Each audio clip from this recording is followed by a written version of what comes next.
नमस्कार मेरे प्यारे दोस्तों, मेरे चैनल स्कैरी कॉर्नर में आपका स्वागत करता हूं। आज की हमारी कहानी पहाड़ी इलाके की है। आजकल के युवा लड़के अक्सर अपने माता पिता या बड़े लोगों की बात नहीं सुनते हैं। जब उन्हें कुछ करने से रोका जाता है तो वे अक्सर वही करते हैं जो करने से मना किया गया है। जब कोई आपको किसी जगह जाने से रोकता है और उस जगह के बारे में आपको कोई जानकारी नहीं होती है तो वहां नहीं जाना चाहिए। यह आपकी सुरक्षा के लिए बहुत महत्वपूर्ण है, क्योंकि जब कोई आपको किसी जगह जाने से रोकता है तो इसका मतलब है कि उस जगह में कुछ खतरा हो सकता है या आपको नुकसान पहुंच सकता है। इसलिए अपनी सुरक्षा के लिए उस जगह के बारे में जानकारी प्राप्त करना और फिर निर्णय लेना बेहतर होगा। साल 2017 हिमाचल प्रदेश के गहरी पहाड़ियों में बसे एक छोटे से गांव कुल्लाम में कुछ दोस्तों का ग्रुप ट्रेकिंग के लिए आया था। विवेक, रोहित, अनिकेत और सौरभ चारों कॉलेज के दिनों के दोस्त थे और रोमांच के शौकीन। गांव के लोग उन्हें एक बात बार बार समझा रहे थे, उस पहाड़ी की तरफ मत जाना जहां पुरानी गुफा है। वहां जो कोई जाता है कभी वापस नहीं लौटता। लेकिन रोमांच के नशे में चूर विवेक ने सबको हंसते हुए कहा, भूत प्रेत जैसी कोई चीज नहीं होती। चलो देखते हैं आखिर ऐसा क्या है वहां। शाम होते होते चारों उस गुफा के मुहाने पर पहुंच गए। हवा में अजीब सी ठंडक थी। सूरज की आखिरी किरणें जब पत्थरों के बीच से गुजरी तो गुफा का मुंह मानो किसी राक्षस के खुले जबड़े जैसा लग रहा था। जैसे ही उन्होंने टॉर्च ऑन की, एक भयानक बात सामने आई। दीवारों पर काले जादू के मंत्र, सूखे खून के निशान और बीच में रखी एक जली हुई मानव खोपड़ी। सौरभ कांपते हुए बोला, ये क्या है यार? विवेक ने पास जाकर देखा। खोपड़ी के चारों ओर राख में कुछ प्रतीक बने थे और बीच में एक लाल धागे में बंधी हड्डी थी। उसने हंसते हुए कहा, किसी बाबा का नाटक होगा। देखो यहाँ तो पूजा का सामान पड़ा है। लेकिन जैसे ही उसने वह हड्डी छुई, पूरी गुफा में एक ठंडी हवाओं का भंवर उठा। टॉर्च की रोशनी झिलमिलाने लगी और अगले ही पल सौरभ चीखा, पीछे देखो। गुफा के भीतर से एक काली परछाई निकलकर उनके बीच आई। उसकी आंखें अंगारों की तरह लाल थीं और उसकी देह से धुएं जैसी परतें उठ रही थीं। वो आवाज में बोली, जिसने मेरी नींद तोड़ी है, अब उसकी आत्मा भी यहीं सड़ेगी। तीनों भागने लगे, लेकिन गुफा का रास्ता जैसे गायब हो गया था। दीवारें बदल रही थीं, जैसे जिंदा हों। अंधेरे में चीखें, दीवारों पर रेंगते हाथ और जमीन से उठती राख ने सबको पागल बना दिया। विवेक ने अपने दोस्तों को पकड़कर बाहर निकलने की कोशिश की, लेकिन पीछे से एक जोरदार झटका लगा और रोहित हवा में उठा और सीधे गुफा की दीवार में समा गया। उसका शरीर पिघलकर दीवार का हिस्सा बन गया। अनिकेत चिल्ला उठा, विवेक भागो, ये हमें जिंदा नहीं छोड़ेगी। विवेक भागा, लेकिन जैसे ही वो मुड़ा, उसके सामने वही काली औरत खड़ी थी। उसके हाथ में वही लाल धागे वाली हड्डी थी। उसकी आवाज अब विकृत थी, मेरी गुफा से भागना मना है। विवेक ने एक पत्थर उठाकर उसकी ओर फेंका, लेकिन वो औरत गायब हो गई और उसके कान में फुसफुसाई, अब खेल शुरू होता है। गुफा की छत से खून टपकने लगा और जमीन फिसलन भरी हो गई। विवेक फिसलकर एक गहरे अंधेरे कुएं जैसे हिस्से में गिर गया। वहां नीचे कीचड़ में हाथों, हड्डियों और सड़ती हुई लाशों का ढेर था। विवेक की टॉर्च बुझ गई। अंधेरे में उसने अपने दोस्त अनिकेत की आवाज सुनी, विवेक, मुझे बचा ले। वो आवाज धीरे धीरे किसी और में बदलने लगी, भयानक, खुरदुरी और अनजान। अब विवेक अकेला नहीं था। कोई उसके पीछे चल रहा था, बहुत पास। उसकी सांसें उसकी गर्दन से टकरा रही थीं। उसने कांपते हुए पीछे देखा। एक चेहरा, बिना आंखों वाला, मगर हंस रहा था। विवेक चीख पड़ा, कौन है तू? अंधेरे से जवाब आया, तेरे दोस्तों की आत्माएं अब तेरे साथ रहेंगी हमेशा। और उसी वक्त गुफा में हर दिशा से हजारों फुसफुसाहटें गूंजने लगी। भाग नहीं सकेगा, भाग नहीं सकेगा, भाग नहीं सकेगा। विवेक ने खुद को संभाला, टॉर्च जलाई और चिल्लाया, नहीं, मैं जिंदा निकलूंगा यहां से। वो दीवार पर चढ़ने लगा, कीचड़ में फिसलता रहा, पत्थरों से हाथ कटे, खून बहा, लेकिन गुफा मानो उसे वापस खींच रही थी। दीवारों से खून की धार निकलकर उसके पैरों को जकड़ने लगी। वो पूरी ताकत से चिल्लाया, छोड़ दे मुझे। और तभी गुफा की छत से एक जली हुई मूर्ति गिरी, वही काली औरत जो अब पूरी तरह आग में जल रही थी, लेकिन फिर भी मुस्कुरा रही थी। विवेक के सामने अंधेरा छा गया। विवेक की आंखें धीरे धीरे खुली। उसके सिर से खून बह रहा था, शरीर मिट्टी और राख में लथपथ था। आसपास सिर्फ सन्नाटा था, लेकिन हवा में जलते मांस की गंध थी। उसने चारों तरफ देखा और देखा कि दीवारों पर अब मानव चेहरों जैसे उभरे हुए आकार थे, जो धीरे धीरे मुस्कुरा रहे थे। वो कांप गया। ये क्या है? मैं अब भी जिंदा हूँ? उसने खुद को घसीटते हुए बाहर की ओर बढ़ने की कोशिश की, लेकिन हर रास्ता एक घूमते भूल भुलिया में बदल जाता था। दीवारें हिलती थीं और कहीं से किसी औरत की हंसी गूंजती। भागता कहाँ है तू? अभी तो खेल शुरू हुआ है।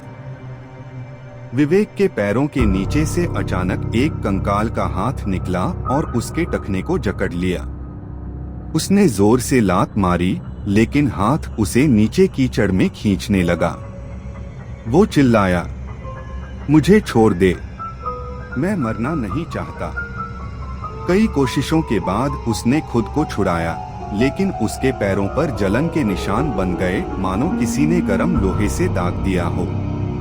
वो टॉर्च जलाकर एक तरफ बढ़ा तो देखा, दीवारों पर काले धागे और राख से बने त्रिकोणीय मंत्र चिन्ह थे, जिनके बीच में सूखी हड्डियां टंगी थीं।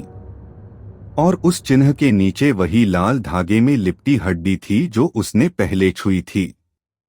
उसे याद आया, शायद यही इस सब का कारण है। उसने हिम्मत जुटाई और उसे जलाने के लिए लाइटर निकाला। जैसे ही उसने आग लगाई, गुफा के अंदर भयंकर चीखें गूंज उठी। दीवारों से खून बहने लगा और हवा में काली राख घूमने लगी। विवेक गिर पड़ा और उसे लगा जैसे सैकड़ों आत्माएं उसके शरीर पर पंजे चला रही हों। अचानक उसके सामने वही काली औरत प्रकट हुई। उसका चेहरा आधा जल चुका था, मगर आंखें अब भी जल रही थीं। वो चिल्लाई, तू मेरी साधना तोड़ नहीं सकता।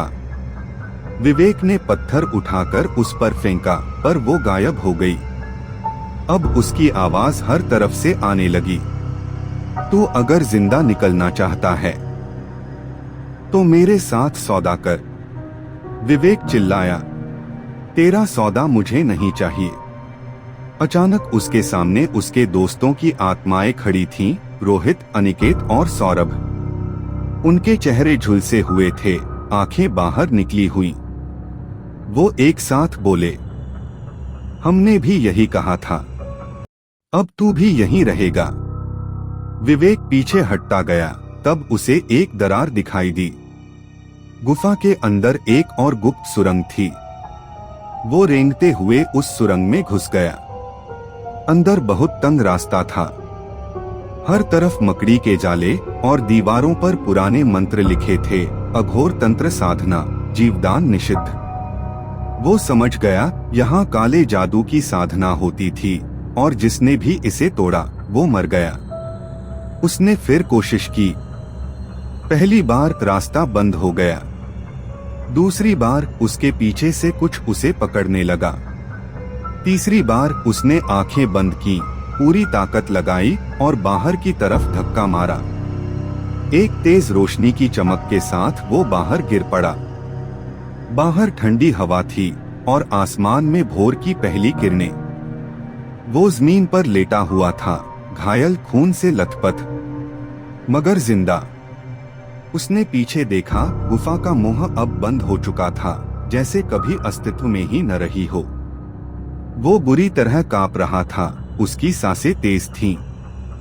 और तभी उसके पास एक पुराना तांत्रिक लोटा लुढ़क कर आया, जिस पर लिखा था, जो अंदर गया वो कभी पहले जैसा नहीं लौटता।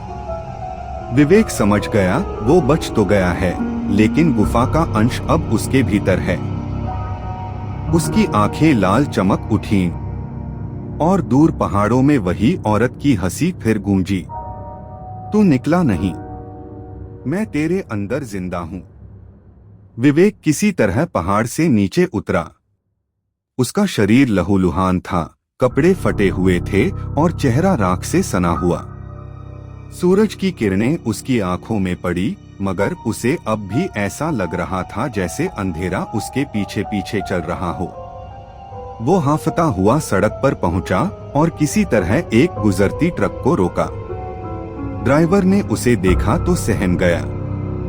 भाई, तू जिंदा कैसे है? इस इलाके से जो भी रात को जाता है कभी लौटता नहीं। विवेक ने जवाब नहीं दिया, बस चुपचाप पीछे की सीट पर गिर पड़ा और बेहोश हो गया। 2 दिन बाद जयपुर अस्पताल। विवेक की आंख खुली। उसके बगल में पुलिस और डॉक्टर खड़े थे। डॉक्टर बोला, तुम्हारे शरीर पर अजीब निशान हैं, जैसे किसी ने तांत्रिक अग्नि से दागा हो। पुलिस ने पूछा, वहां क्या हुआ था? विवेक कुछ पल चुप रहा, फिर धीरे से बोला, वो जगह, वो गुफा इंसानों के लिए नहीं है। उसे लगा कि उसने सही कहा है, लेकिन तभी उसके कानों में किसी और की आवाज आई, तू बच नहीं सकता विवेक, तू अब मेरा वाहक है। वो झटके से उठ बैठा। उसने चिल्लाकर कहा, उसकी आवाज अब भी मुझे सुनाई दे रही है डॉक्टर। डॉक्टर ने कहा, शांत रहो, तुम्हें कोई नहीं आवाज दे रहा, ये सिर्फ हैल्यूसिनेशन है। लेकिन विवेक जानता था वो हैल्यूसिनेशन नहीं थी। वो उसी औरत की आवाज थी, वो जो उस गुफा की रक्षक थी, वो जो अब उसके अंदर बस चुकी थी। रात, अस्पताल का कमरा। विवेक को नींद नहीं आ रही थी। वो आईने में खुद को देख रहा था। अचानक उसकी आंखें लाल चमकने लगी। आईने में उसका चेहरा नहीं, बल्कि उस औरत का चेहरा नजर आया।